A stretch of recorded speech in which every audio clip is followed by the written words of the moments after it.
Sejujurnya, salah satu jenis ceramah yang paling saya tidak senangi adalah nasihat pengantin. Saya paling tidak senang diundang ceramah nasihat perkawinan. Kenapa? Setiap saya melihat pengantin baru, rasanya saya mau pengantin lagi. Nah, ibu bapak, saudara-saudara sekalian, karena yang menikah ini adalah adik saya, adik ibu yang beda ibu, beda bapak.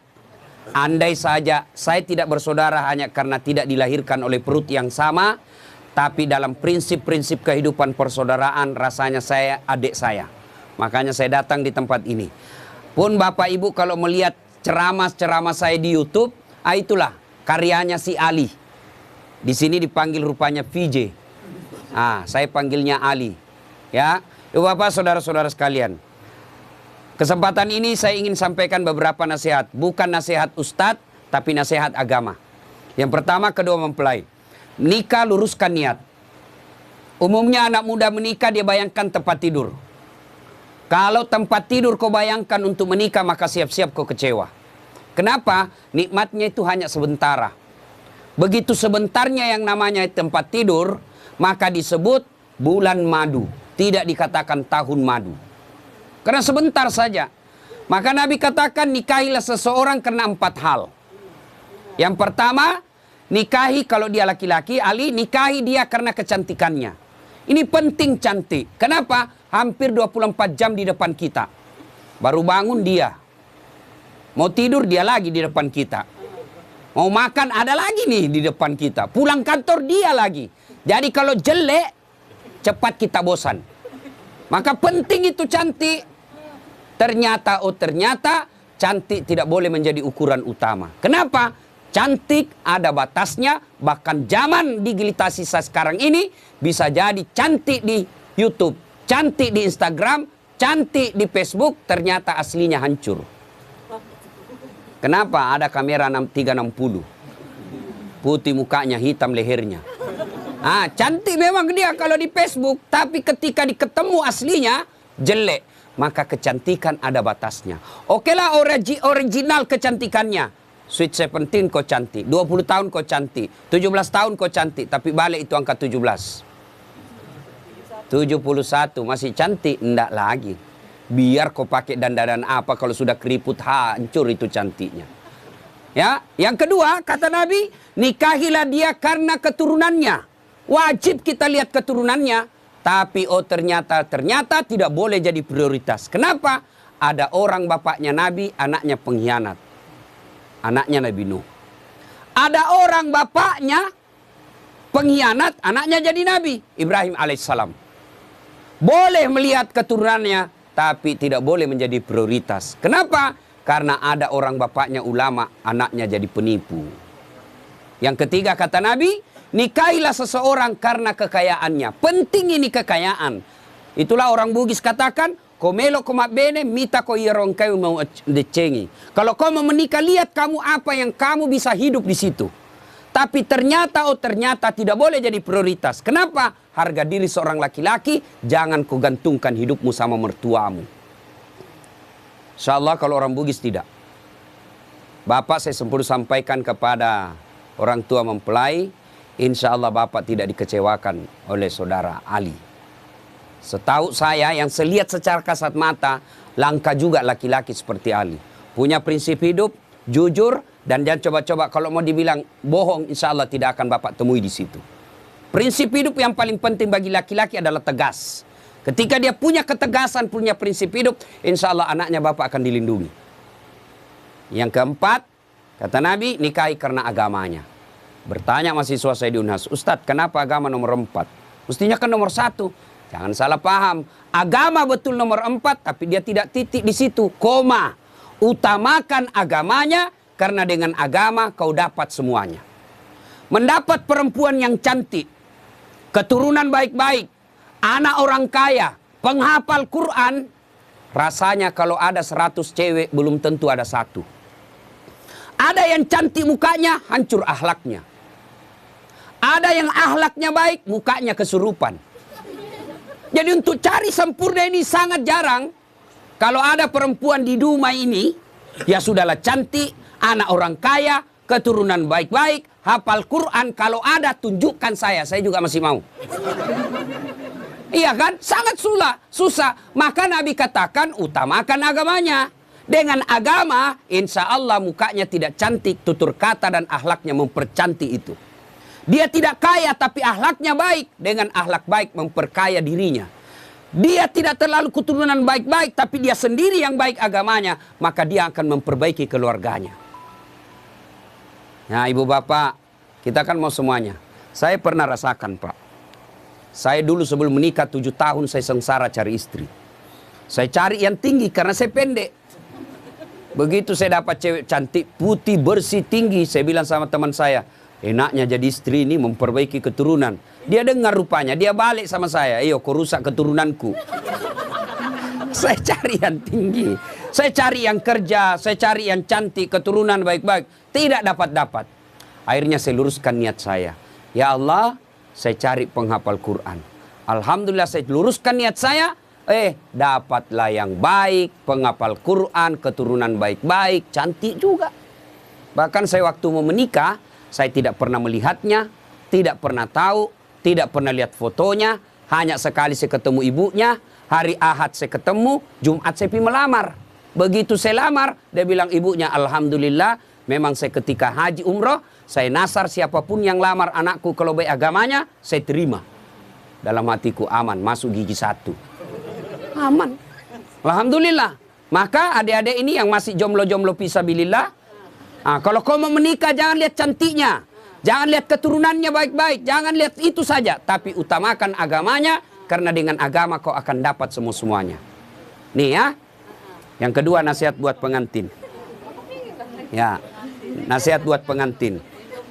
Besok-besok kalau kau mau bahagia, rumusnya adalah birrul walidain. Muliakan orang tua. Muliakan orang tua. Maka Dinda Ali, selesai kau nikah ini, nasihati istrimu baik-baik. Saya selesai nikah, saya bilang sama istri saya, boleh kau marah sama saya, boleh kau maki-maki saya, boleh kau hina saya, boleh kau lempar kepalaku, yang penting tidak kena. Satu yang tidak boleh, jangan kau pernah hina orang tuaku. Sampaikan itu. Ya, karena kadangkala ada suami durhaka sama orang tuanya, gara-gara istrinya yang tidak bisa menerima takdir orang tuanya.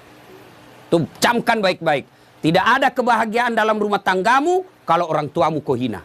Tidak ada kebahagiaan dan berkah Allah dalam rumah tanggamu kalau orang tuamu kau tidak servis baik-baik. Tidak usah kau cari muka sama wali kota. Tidak usah kau cari muka sama keluargamu yang anggota DPR. Tidak usah kau cari muka sama keluargamu yang pejabat. Kau mau bahagia, muliakan orang tuamu. Maka prakteknya, datang orang tuanya Ali, PJ, maka berikan kalau ada rezeki, si Vina yang datang. Bu, Pak, ini ada duit 50.000. Allah tidak lihat nilainya. Allah tidak lihat banyaknya. Yang Allah lihat adalah niatmu untuk memuliakan orang tua. Orang tuanya Vina yang datang, Ali yang maju. Nah, Bu, ini. Jangan malah sembunyi-sembunyi.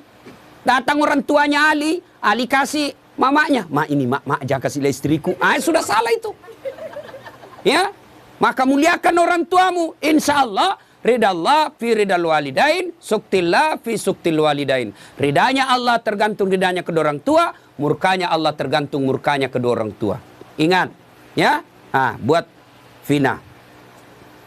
Mungkin pernah baca kisahnya sahabat Nabi.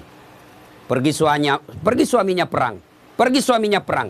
Dipesan sama suaminya, jangan pernah kau keluar rumah sebelum saya pulang dari perang. Pergi suaminya. Ternyata orang tuanya sakit. Datang tetangganya. Bu, kau datanglah lihat orang tuamu sakit itu ibumu. Suami saya pergi perang. Dipesan tidak boleh pulang. Tidak boleh keluar sebelum pulang. Sudah. Datang lagi sakaratil maut. Datang lagi panggil. Bu, kau pergi lihat orang tuamu. Sudah sakaratil maut. Suami saya belum pulang. Datang lagi ketika meninggal. Kau datanglah terakhir kalinya. Ibumu sudah meninggal. Mohon maaf, suami saya belum pulang. Marahlah utusan ini, lapor kepada Nabi. Ya Rasulullah, tetangga saya keterlaluan. Mulai sakit, sakaratil maut. Sampai meninggal ibunya, dia tidak datang besuk orang tuanya. Kata Nabi, kurang ajar. Betul itu anak. Kenapa bisa begitu? Katanya dipesan sama suaminya yang lagi pergi perang. Jangan keluar rumah sebelum pulang dari medan perang. Mendengar ini, apakah Nabi marah? Subhanallah, Nabi justru menjelaskan, alhamdulillah diampuni dosa ibu yang meninggal karena punya anak yang taat terhadap perintah suaminya. Ibu-ibu, prestasi ibu bukan jadi anggota DPR. Prestasi ibu bukan jadi pejabat. Prestasi ibu ada pada suami. Fungsi utama suami bukan cari nafkah. Fungsi utama suami bagi seorang istri mencari ridhanya. Kalau ridhanya suami kau dapat, kau akan gampang masuk pintu surga. Kan perempuan itu gampang sekali masuk surga. 4 saja syaratnya. 1, sholat. 2, puasa Ramadan. 3, jaga harga diri dan keluargamu. 4, patuhi perintah suamimu. Kalau ini 4 kau lakukan, kata Nabi, tuh 7 pintu surga, tadkhulul jannati bisalam. Kau masuk pintu surga dari mana arah saja. Kan banyak orang sukses di kantor, hebat kerjanya, banyak duitnya, tapi nalantarkan kewajiban suaminya kepada suaminya, maka demi Allah, kata Nabi, jangankan masuk surga perempuan seperti itu, baunya surga kau tidak dapat. Maka Devina, mulai hari ini kewajibanmu memuliakan suamimu. Kemana orang tua? Orang tua ketika sudah bertentangan dengan perintah suami, maka lebih utama mengikuti perintah suami. Kenapa? Karena sudah diserahkan ijab kabul. Bapak tadi lihat itu ijab kabul, namanya penyerahan. Ibaratnya, nah Ali, ini mobil saya kasih kau. Silakan kau pakai semau-maumu. Tapi dengan catatan jangan langgar agama. Selama tidak melanggar agama, kau boleh apakan saja ini mobil. Besok-besok ternyata mau diambil mobilnya, tidak boleh lagi. Kenapa? Sudah diserahkan. Kecuali si Ali yang kembalikan itu mobil kepada orang tuanya. Nah, itu ya, lebih utama memuliakan suami. Tapi insya Allah tidak akan pernah terjadi misalnya Vina mau kali saya mau pulang dulu tengok orang tua saya. Tidak mungkin. Tidak usah kau pergi. Tidak mungkin. Tidak mungkin. Selama itu tidak bertentangan agama, insya Allah tidak akan diberatkan. Ibu bapak saudara-saudara sekalian, ini banyak yang saya mau sampaikan tapi waktu yang terbatas ya. Ini nasihat buat pengantin. Sekarang nasihat buat kita ini yang datang. 1, biasanya kalau ada acara pengantin begini, banyak yang pulang bawa dosa. Kenapa pulang bawa dosa? Datang mencela acaranya orang. Sampai kue-kuenya pun dicela. Kayak basi. Padahal membungkus. Ibu-ibu Columbus. Tahu Columbus? Kelompok ibu-ibu pembungkus. Tidak boleh ibu bungkus itu makanan kalau ada seperti ini ya. Meskipun ibu saudara sama yang punya cara, besok kita lihat. Tidak boleh ibu. Biasa hilang piring, hilang sendok. Dia bawa dengan piring-piringnya. Itu haram itu ibu. Ibu sama bawa makanan haram ke rumah sama daging babi kau bawa untuk anakmu. Tidak boleh ngambil tanpa izin. Meskipun keluarga kita yang pengantin. Yang kedua, biasanya kalau ada pengantin, banyak yang ibu-ibu tidak sholat. Coba kita lihat besok. Gara-gara apa? Make up. Dia kira tembok mukanya coklat, biru, abu-abu, krem. Wah, Masya Allah. Apalagi penyebab ibu banyak tidak sholat. Gara-gara jilbab. Jilbab sakaratil maut. Coklat, biru, abu-abu, kuning, dikasih miring lagi sedikit. Ada kayak pohon-pohon di belakangnya. La haula wala quwwata illa billah. Dia bilang suaminya, kau pergi sholat. Saya kasih habis duit saya 50 juta untuk umrah. Kau pulang umrah tidak sholat. Apa kata istrinya? Kau sadar Pak? Saya sadar, saya suruh kau sholat. Pergi sholat. Dia bilang istrinya, ini kau lihat jilbabku 2 jam dipakai ini. Jangan sampai ada seperti itu besok. Bagaimana pengantin mau berkah acaranya kalau lebih banyak tamunya tidak sholat daripada yang sholat. Yang ketiga, biasanya acara pengantin seperti besok, banyak praktek mubasir. Ya, terutama air gelas. Terus saya lihat belum habis, nyucuk lagi gelas yang lain. Ya, jangan habiskan dulu. Itu uang semua yang punya acara. Hanya 1 iris kau bisa makan telur, jangan ambil yang banyak. Ambil 1 tusuk dia bisa makan sate, dia ambil 3 tusuk. 2 tusuk jadi sisa, itu mubasir, uangnya orang sia-sia. Lebih kau nambah daripada kau ngambil banyak-banyak. Ada juga orang pengantin, pergi pengantin itu kayak porsi mengamuk diambil. Besar betul, tinggi betul piringnya, tidak habis juga. Lebih ekonombo, tidak ada yang suruh nombor Ustaz, ya suruh sendiri. Saya biasa kalau sedikit aja dulu saya ambil, ternyata enak, baru saya bilang Ustaz, tambah Ustaz, mari. Coba, jangan sampai kita buang-buang, itu mubasir. Yang 4, biasanya kalau ada acara pengantin seperti ini, besok kita lihat, biasa banyak tersinggung pulang. Kenapa tersinggung pulang? Merasa tidak dilayani. Ya, jauh-jauh saya dari Pekanbaru, habis duit saya pesawat, sampai di sini tidak diurus dengan baik. Tidak mungkin yang punya acara melayani ibu sepenuh hati. Kenapa? Ya jamaahnya banyak, tamunya banyak, jadi kita ngerti aja. Sampai ada yang pulang ngambek, nggak mau lagi saya ke sana. Kenapa? Setengah mati saya jauh-jauh, pakai baju baru, nggak kena syuting. Gara-gara syuting dia ngambek. Nah, ibu bapak, saudara-saudara sekalian. Nah, akhirnya adik Vina dengan PJ, kamu akan mengalami nanti geger budaya. Ya, persentuhan budaya yang berat. Itu pasti ada konflik, pasti. Ya, kalau tadi selama kau pacaran semua yang enak-enak. Ngomongnya iya kak, iya Dinda, hati-hati ada batu. Itu waktu pacaran. Salam sayang selalu, itu waktu digoda. Tiap malam video call, ya sayangku. Sudah ada anakmu 2 mulai aslinya keluar. Jatuh istrinya, di mana kau simpan matamu dong? Itu kalau mulai asli. Budaya ini akan ikut menentukan. Saya lihat tadi kalau budaya tadi apa itu berbalas pantun. Saya bilang kalau di Sulawesi tidak jadi pengantin kalau begini. Tidak ada yang bisa balas-balas pantun. Ternyata ya inilah budaya. Maka kuncinya adalah sabar. Ya, ketika terjadi konflik dalam rumah tangga 2 rumusnya. Ibu-ibu dengar ini. Ya, ini pengantin-pengantin baru juga kita semuanya. Ada yang baru 10 tahun, ada baru 2 anaknya. Pengantin baru juga namanya ya. Ketika ada masalah, ini kesalahan kita ibu-ibu banyak apa? Ada masalahnya curhatnya di Facebook. Ada masalahnya curhatnya di WhatsApp. Dia berdoa tapi di medsos. Ya Allah lindungi suamiku. Ya Allah bukakan rezekinya suamiku. Sibuk betul itu Tuhan mau baca statusmu. Ketika ada masalah kata Allah dalam Al-Quran, ada masalahmu, suamimu nakal, suamimu selingkuh. Tidak usah curhat sama orang lain. Ini ibu-ibu gampang betul dia curhat sama tetangganya. Ngapain kau cerita masalah rumah tanggamu ke tetangga? Besok-besok ada Vina bertengkar sama suami, jangan terlalu cepat cerita sama orang tua. Langsung kau curhat sama orang tuamu, kau telepon menangis-nangis. Besok 2 minggu kemudian akrab lagi. Apalagi kau sudah ungkap semua kejelekan suamimu. Tidak usah. Ada masalahmu, kata Allah, ista'inu bisabari wassalah. Sabar, perbaiki solatmu, saya yang selesaikan masalahmu. Bagaimana itu sabar? Aplikasinya. Alladzi idza asabatu musibah qalu inna lillahi wa inna ilaihi rajiun.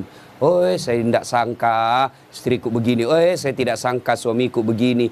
Saya tidak sangka mertuaku begini. Tapi itulah jodohmu. Maka lebih kau ucapkan inna lillahi wa inna ilaihi rajiun. Banyak rumah tangga yang akhirnya hancur gara-gara terlalu cepat curhat sama orang lain. Curhatnya lebih parah di medsos. 500 temanmu di medsos. 500 yang tahu rahasia keluargamu. Tidak usah kau cerita sama orang lain. Tidak mungkin dia cerita saya Ustaz. Dia masih sepupu saya. Siapa yang menghalangi Nabi dakwah awal-awalnya? Abu Sufyan. Siapa itu Abu Sufyan? Sepupu 1 kalinya Nabi. Tidak mungkinlah dia cerita saya Ustaz. Dia masih saudara saya. Siapa yang dorong Nabi Yusuf masuk ke sumur? Saudaranya. Tidak mungkinlah dia begitu. Dia makcik saya, dia pacik saya, saudara bapak saya. Siapa? Abu Lahab. Saudaranya bapaknya Nabi. Jadi barangkali ketika kondisi normal rumah tanggamu, tidak ada yang sentimen.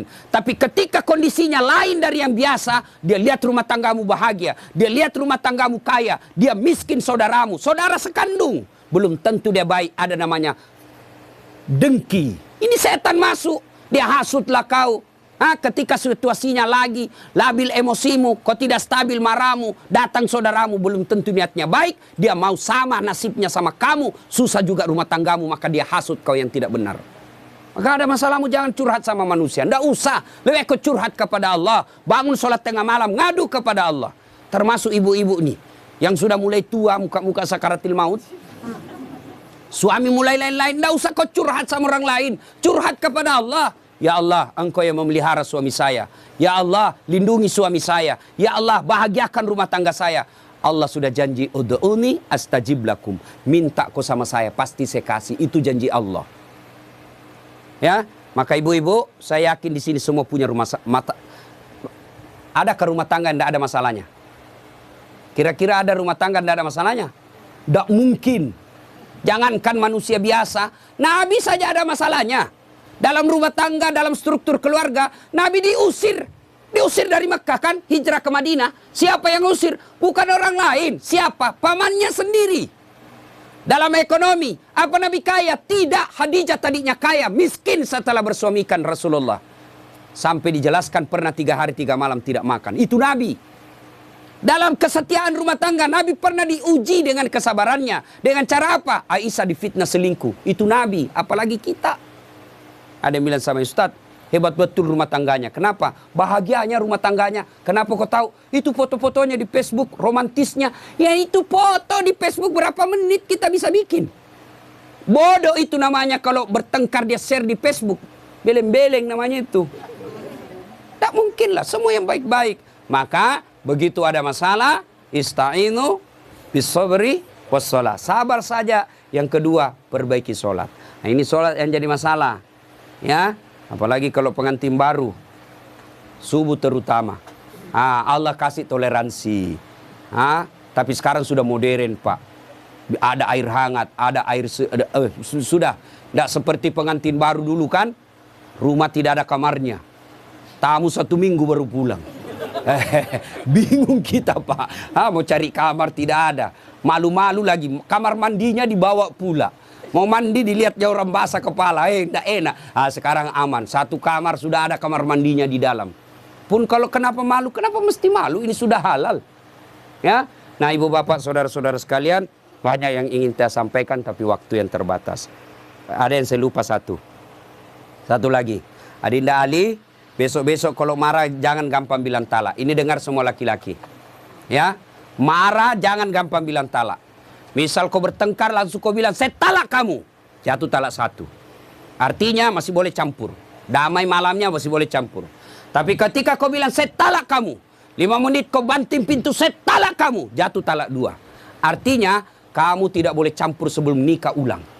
Panggil 2 saksi, ibu bapaknya, ada mahar, ijab kabul, baru boleh campur. Nikah ulang. Kalau kau tidak nikah ulang campur, sama hukumnya kau berzina. Bagaimana kalau dia saya talak kamu? 5 menit kau saya talak betul kau. Keluar dari rumahnya dia, banting pintu, saya talak kau cilaka. Jatuh talak 3. Artinya apa? Harus cerai dulu baik-baik. Lalu dia nikah dengan dia menunggu 3 bulan. Lalu menikah dengan laki-laki lain. Ternyata tidak cocok, dia cerai dengan laki-laki tersebut. Kau harus menunggu lagi 3 kali haid, baru kau nikah kembali. Hati-hati bilang talak. Bagaimana kalau perempuan bilang talak? Talaka, talaka, talaka, talaka, talaka, talaka. Biar sampai di atas pantatnya. Kenapa hak talak ada pada laki-laki, bukan sama perempuan, ya? Maka bapak ibu yang gampang-gampang, ibu bapak-bapak yang gampang marah, jangan kau gampang bilang talak. Marah bagaimanapun jangan bilang talak. Kalau dia bilang istrimu antar, kasih kembali saya ke rumahku. Oke, saya kembalikan kau ke rumahmu, saya ikut ke mertuaku. Anda jangan masalah seperti itu, ya. Besok-besok Ali cari harta, jangan menghalalkan segala cara. Tapi insya Allah, saya tahu betul ini PJ atau Ali sangat disiplin dalam soal halal atau haram. Insya Allah. Demikian, mudah-mudahan ada manfaat. Sebelum kita akhiri, mari kita kirimkan suratul Fatihah kepada Rasulullah Muhammad SAW. Khasiat dan keutamannya kita ikhlaskan untuk kedua mempelai. Mudah-mudahan menjadi keluarga sakinah mawaddah warahmah, diperkumpulkan bukan cuma di dunia, tapi insya Allah sampai di akhirat kelak. Bila hadatin Nabi Mustafa Muhammad SAW. Al-Fatihah. Bismillahirrahmanirrahim.